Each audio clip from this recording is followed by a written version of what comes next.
Bueno, y un saludo muy cordial para todas las personas que nos han estado siguiendo con todos estos programas que hemos venido realizando precisamente desde la Dirección Local de Salud y con el programa de concurrencia para población diversa.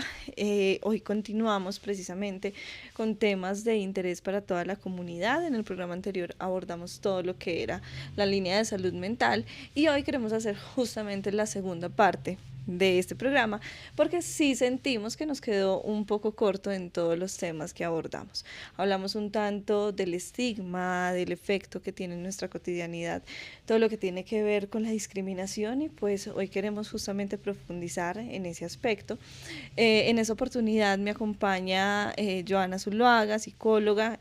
Con ella hemos estado realizando como todas estas acciones que esperamos que les estén generando un gran interés y un gran impacto y pues que nos ha permitido también empezar a traer a nuestra cotidianidad un montón de aspectos que en muchas ocasiones obviamos y que pues, nos cuesta también un poco poder como conversar. Entonces, a ellas las gracias por estar aquí y vamos entonces a enfocarnos justamente en todo lo que tiene que ver con la salud mental en población diversa. Bueno, como ya que ya me presentó, yo soy Joana, nuevamente acompañándolos en este programa. Rogelio nos acompaña también el día de Rogelio hoy. nos acompaña. Y vamos entonces a complementar todo lo que tiene que ver con salud mental. Salud mental, cómo se ve afectada la salud mental en población diversa y cuáles son esos factores de riesgo o protectores que podemos tener. En el programa, el último, el pasado, les hacíamos una invitación muy especial a principalmente crear redes de apoyo, entornos que se vuelvan protectores y a participar activamente como de esos entornos y de esos contextos que consideramos protectores y que tenemos a nuestro alcance. Hablamos un poco de todo lo que tiene que ver con cómo el estigma afecta la salud mental en diferentes aspectos, entendiendo que hay unos componentes personales, individuales, sociales y relacionales que se ven afectados. Entonces, hablamos un poquito más pues como de todo lo que tiene que ver con lo personal social y la idea es que en este programa avancemos un poquito más con todo lo que tiene que ver con lo relacional, ¿cierto? Entendiendo que eh, para todos como personas es difícil a veces asumir unas posturas, más cuando tenemos unas creencias y unas expectativas externas que son muy amplias y que son muy fuertes y que eso nos pasa a todos en general y en algunos de los programas lo mencionábamos, quiero que ampliemos más un poco esa visión y es entender que lo que genera malestar no es eso que pasa, no es eso que siento, no es eso que pasa a mi alrededor, en mi entorno, sino todo lo que yo siento respecto a todas esas situaciones y cómo ese sentir va a estar permeado por unas creencias particulares y por una... sí, por una educación que hemos recibido, por una expectativa que tiene el otro de nosotros y que tomar la decisión de asumir un rol diferente, de asumir esa identidad sexual, esa identidad de género, es de valientes, pero que a veces también se vuelve un poco complejo en torno a lo que recibimos del externo, en torno a lo que recibimos del otro. También contarles un poquito más acerca de la experiencia en términos profesionales, cuáles son esas problemáticas o sintomatología emocional que más podemos ver en población diversa, ¿cierto? ¿Cuáles son todas esas, cuál es esa experiencia individual y esos síntomas que experimentan las personas que hacen parte de la población diversa, derivado tanto de la discriminación como del estigma y como la dificultad también a veces de tener unas redes de apoyo importantes. Entonces para eso le quiero dar paso a Jackie, que nos cuente un poquito más acerca de eso que nos encontramos en el contexto ya más de la consulta, en el que abordamos todos estos temas un poquito de manera un poco más individualizada y podemos conectar y entender un poco más el sentir individual de cada una de las personas que hacen parte de la población diversa. Y en ese sentido, a mí me gustaría justamente empezar a señalar quizás como esos motivos de consulta más amplios y más frecuentes que nos tienden a acompañar justamente como en nuestros espacios de trabajo. Y es que realmente esos índices de consultantes con síntomas de ansiedad, de depresión, realmente son elevados y que en muchas ocasiones esos síntomas no están ni siquiera relacionados con el tema de el cómo se identifican, el cómo se muestran ante el mundo, en qué lugar ocupan y en qué forma se relacionan, ¿cierto? Y con quién, sino que están relacionadas es al otro qué está diciendo de mí, qué está pensando de mí, cómo me lo está comunicando. Y ahí es donde quiero justamente como traer a colación a lo que hablábamos en el capítulo de la familia. Y es que se nos puede convertir en nuestro principal entorno de protección o en nuestro mayor entorno de riesgo, precisamente porque ahí recibimos muchos señalamientos y muchas recriminaciones, el que lo estás haciendo mal, el que eso no está permitido, en el que definitivamente nos estás traicionando, cómo nos estás haciendo como esto, muy derivado de lo que Joana mencionaba hace un momento y son esas ideas, esas nociones, esas creencias con las que hemos crecido y que en muchas ocasiones ni siquiera nos podemos como desligar. En muchas oportunidades los consultantes manifiestan es en cómo lo comunico, no porque se sientan mal consigo, sino porque temen justamente a ¿Cómo esa lo va a tomar? reacción.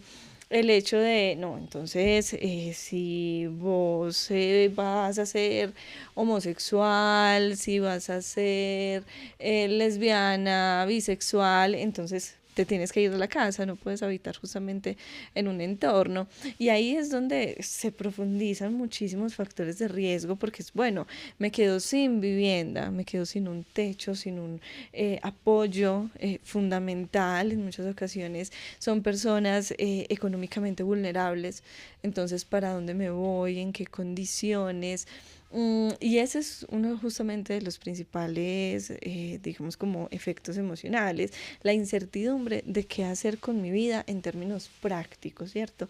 Y porque dentro de esas necesidades básicas, y a mí me gusta rescatar mucho eso en consulta, encontramos con que yo lo que necesito solucionar primero es el tema de la vivienda, el tema de la alimentación, de un lugar seguro donde estar y que en muchas ocasiones nos vemos privados precisamente de ese derecho básico, justamente derivados de esa decisión que yo tomo de comunicarle al otro y ese otro es el entorno familiar que me quiero mostrar y me quiero relacionar de una forma Distinta. completamente distinta, ¿cierto? En muchas ocasiones, hablando ya en términos de depresión, esos sentimientos de tristeza, vacío, de rechazo, están también orientados es al de, es que mi familia me abandonó, me está dejando en el momento más difícil precisamente de mi vida y que al, digamos, como poner esa barrera, dar ese rechazo,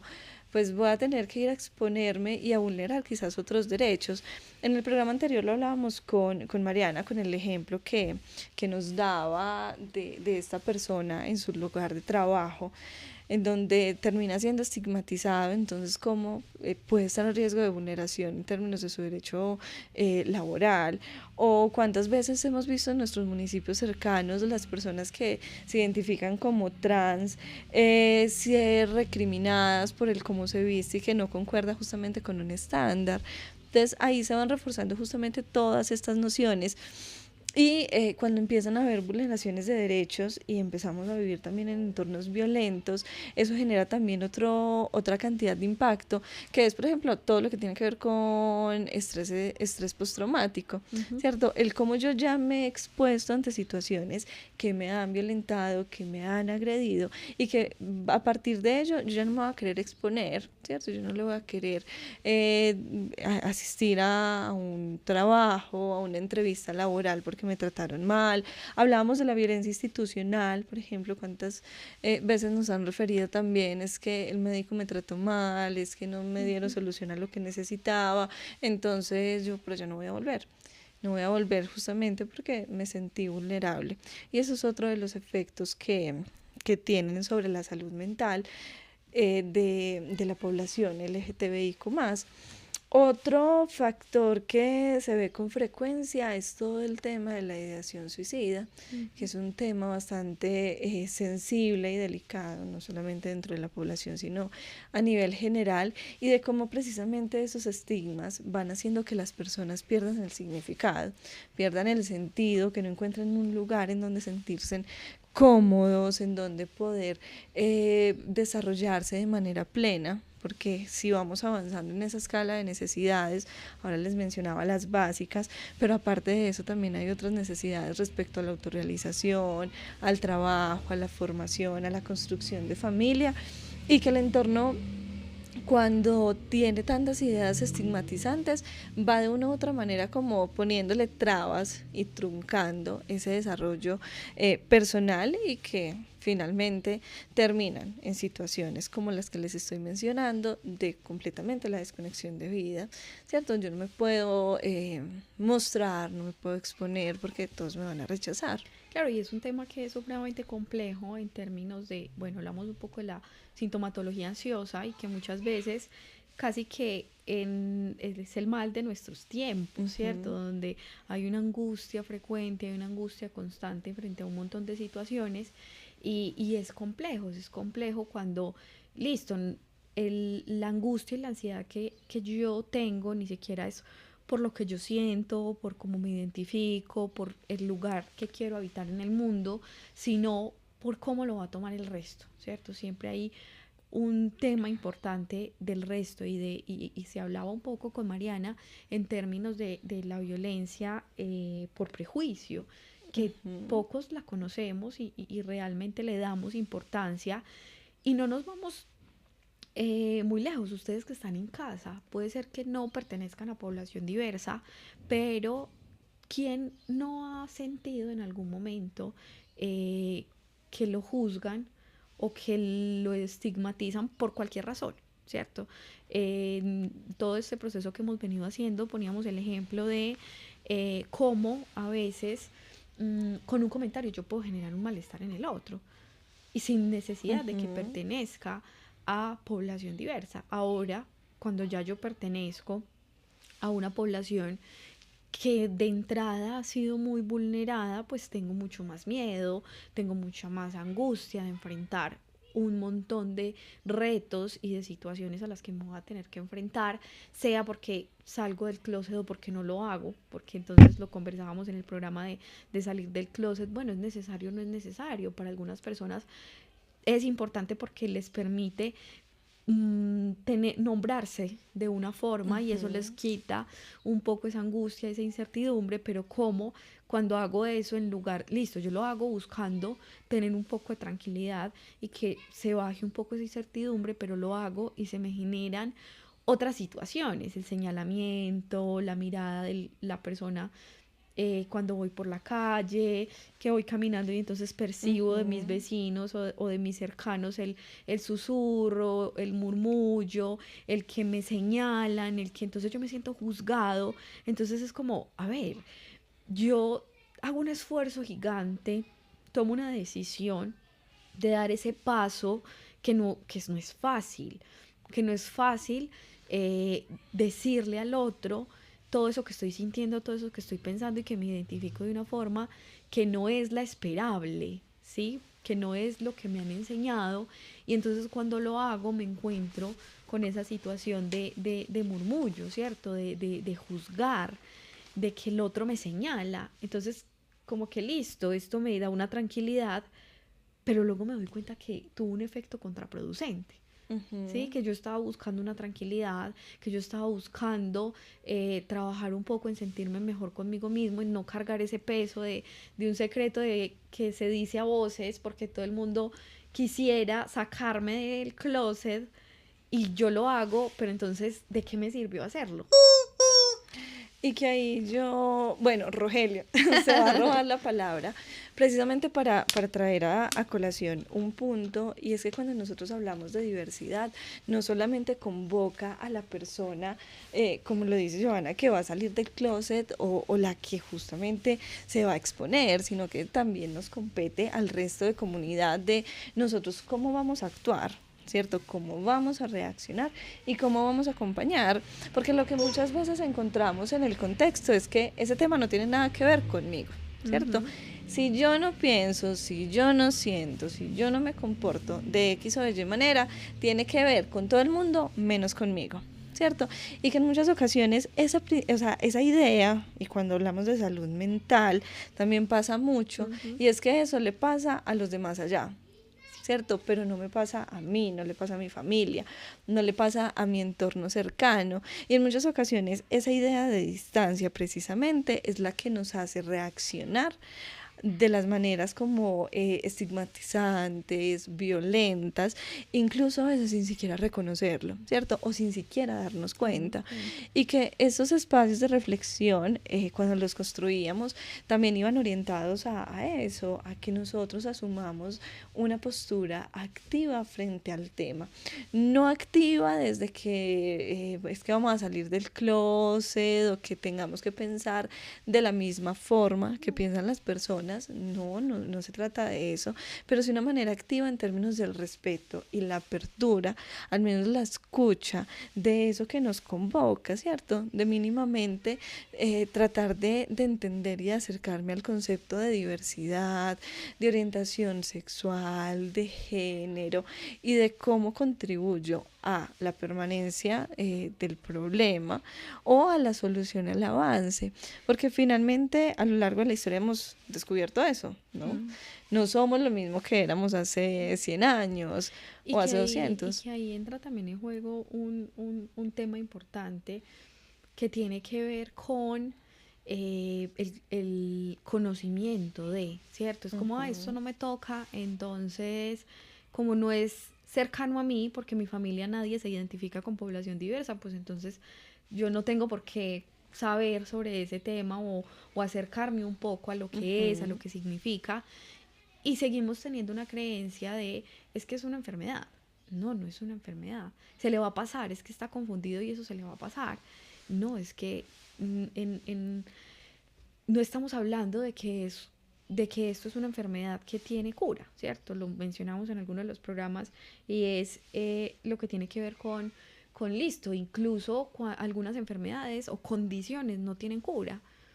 Y de una u otra forma, pues tenemos que saber qué pasa con nosotros y pues que eso no es algo que es una moda que se me va a pasar y que aunque eso no me toque a mí y yo no me identifique con esta población como persona que habita el municipio, que habita un lugar en este mundo, tenemos que empezar a cuestionarnos y a Ujú. preguntarnos, listo, ¿qué es?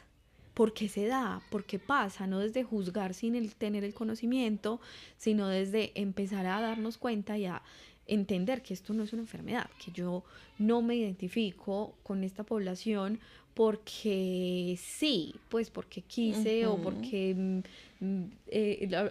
no tuvimos como la oportunidad de hablar un poquito de esto, pero en algunos de los talleres que hacíamos hablamos de los mitos, ¿cierto? Y no es Sí, que exista el rayo yo, homosexualizador, ¿cierto? no, No, no es que ay, que los papás se tienen que sentir culpables porque no hicimos una buena tarea como papás y por eso mi hijo decidió identificarse como pues identificarse con población diversa y decir, listo, yo no me identifico con ese sexo asignado al nacer, sino que yo soy hombre y me identifico como mujer. Entonces, ay, fue que yo como papá hice algo malo. No, eso hace parte de lo que nosotros somos e incluso tiene un componente hasta genético importante, ¿cierto? Es como que yo no sí. decido nacer blanca, rubia o blanca de cabello oscuro. No, es algo que nace conmigo, ¿cierto? Y Y que que se... claro, se puede permear y se puede trabajar pues como un Ujú. poco con el entorno y es una mezcla entre lo genético, lo que viene ya dado por justamente eso químico, pero que claro, se puede potenciar o minimizar pues Ujú. como con el ambiente, pero de entrada entender que es que esto no es una enfermedad, que no es que esto tenga que tener una cura o no, sino que simplemente hace parte de lo que un individuo es. Efectivamente, y que el acercarnos precisamente de una manera también abierta y natural a los temas nos permite empezar a quitar el estigma, ¿cierto? Poder tener conversaciones abiertas sobre el tema, pese a que podamos estar o no de acuerdo. Y que en esto que decías de, es que también hay un componente que ya viene predeterminado, no es como que la moda y se me contagió, no, se da en la mayoría de los casos de una manera muy natural, de una sensación muy interna de no me siento cómodo con y necesito encontrar una forma justamente de relacionarme. Y si es difícil justamente hablar en términos de diversidad, pues a veces se hace muchísimo más difícil hablar en términos de salud mental en población diversa. Entonces que ese también sea un mensaje de apertura, que esto nos abra justamente los caminos para poder empezar a tocar ese tema con mayor frecuencia, a poderlo traer a colación en nuestras conversaciones cotidianas, no solamente en el entorno familiar, sino también social, con nuestros amigos, que podamos acceder justamente a grupos de apoyo para abordar cada vez que necesitemos hablar de este tema. Y acá entonces vamos a dar como unas pinceladas frente a algunos asuntos que son importantes para la diversidad, esto dentro del municipio, y que tiene que ver justamente con esas rutas de apoyo o rutas de atención creadas específicamente para la comunidad.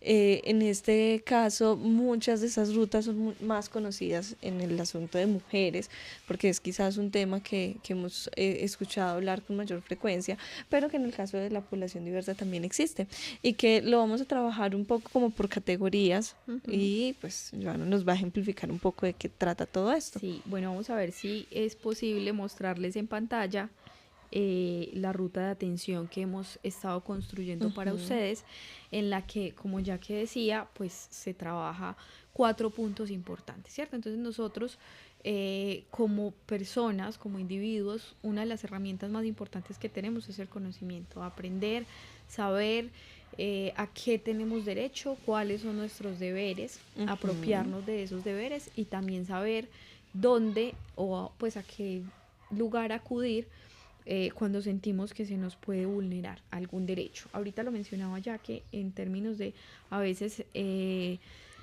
las personas que hacen parte de población diversa cuando asisten al médico no son bien tratados, ¿cierto? Hay un tema ahí complejo, pues como con todo lo que tiene que ver con métodos de planificación, con todo lo que tiene que ver con procedimientos específicos, ¿cierto? La citología o este tipo de cosas, pero entonces entender que venga, no, nosotros como personas ya tenemos unos derechos y el hecho de que me identifique con población diversa no quiere decir que se me vulneren ciertos derechos. Entonces el primero y como ese primer paso o ese primer grande contexto al que tenemos derecho es pues a todo lo que tiene que ver con la atención médica integral, ¿cierto? Entendiendo pues que las personas que hacen parte de población diversa, que se identifican con población LGTBIQ+, tienen derecho a acceder a los servicios de salud en condiciones de igualdad y sin discriminación, ¿cierto? Y que las entidades de salud deben brindar esa atención sin prejuicios y garantizar que se respete su identidad de género y su orientación sexual. Entonces aquí también como, listo, esto es a lo que tenemos derecho en salud integral y ahorita pues vamos a hacer como la ruta de atención en caso de que se vulnere o se violente alguno de estos derechos, ¿cierto? Como qué hacer, a dónde acudir, cuáles son esas líneas de atención. También las hemos estado socializando como en diferentes grupos, los que ya han participado y pues también van a estar como en carteleras informativas del municipio para que puedan acceder como a esas líneas de atención y sepan a dónde acudir en caso de que sientan vulnerados esos derechos, específicamente las personas que se identifican con población diversa. Ahí Rogelio comparte una cápsula informativa, y es que parte de los deberes que nosotros como personas tenemos frente a a este bloque de salud integral es que es importante que nosotros conozcamos realmente a qué tenemos acceso en el sistema de salud, porque cuando desconocemos en muchas ocasiones esos derechos, esas cosas que se me deben garantizar, yo no tengo cómo reclamarle, ¿cierto? Yo puedo ir a una consulta médica que en algún momento pasa, me pasó, uno va a la consulta, vení doctor, vengo a pedir una citología porque cumplo como con los requisitos y es como, no, estás muy joven para recibir ese servicio, y es como, venga, pero se supone que hace parte de mi derecho fundamental en términos de salud preventiva, el hecho de que anualmente, ¿cierto? O periódicamente se me haga el examen. Entonces, claro, si yo no tengo, por ejemplo, información o conocimiento respecto a este tema, muy fácil se me pueden vulnerar. Y la responsabilidad, digamos que en esos aspectos es compartida, pero si las instituciones, por ejemplo, no me proporcionan cierta información o ciertas capacitaciones, yo tengo derecho de pasar por la oficina, oiga, venga, yo tengo esta situación, necesito que me ayuden a resolverla y yo quiero saber qué derechos tengo frente a esta acción específica. Sí, entonces ahí va a ser muy importante, claro, entender que ese derecho a la atención médica integral e incluso al acceso a la atención psicosocial y en salud mental no depende solamente de el hospital del municipio, sino también de mi EPS, ¿cierto? Si yo tengo una EPS, claro, yo sé, de hecho, la atención por psicología, la atención por psiquiatría, entran en algunos casos en el POS, ¿cierto? Se debe cumplir, se debe cubrir pues como por la EPS y a veces no tenemos ese conocimiento y simplemente se nos niega ese servicio. Entonces, otro de los derechos a los que puede acceder cualquier persona, pero específicamente si me están vulnerando el derecho por un estigma o porque pertenezco a población diversa, pues saber que puedo levantar la mano y decir esto está pasando y necesito apoyo, sea de los entes gubernamentales o sea pues como de las mismas entidades que les vamos a compartir para que puedan claro, y acceder. que precisamente en esa línea vamos a rescatar entonces ese canal también de si yo me estoy sintiendo vulnerado, agredido o incluso víctima de violencia, entonces está esa tercera línea que las instituciones deben acceder justamente a todos los canales de protección y a todas las acciones legales necesarias y fundamentales para proteger mi integridad, ¿cierto? Con medidas de caución, con procesos justamente de investigación, en caso tal de que yo decida, por ejemplo, poner una denuncia frente a alguna situación específica y ahí habrán otras entidades encargadas, ¿cierto?, de esa medida de protección. Y finalmente, el otro grupo, digamos, de intervención en términos de cuidado es precisamente las redes de apoyo y la comunidad.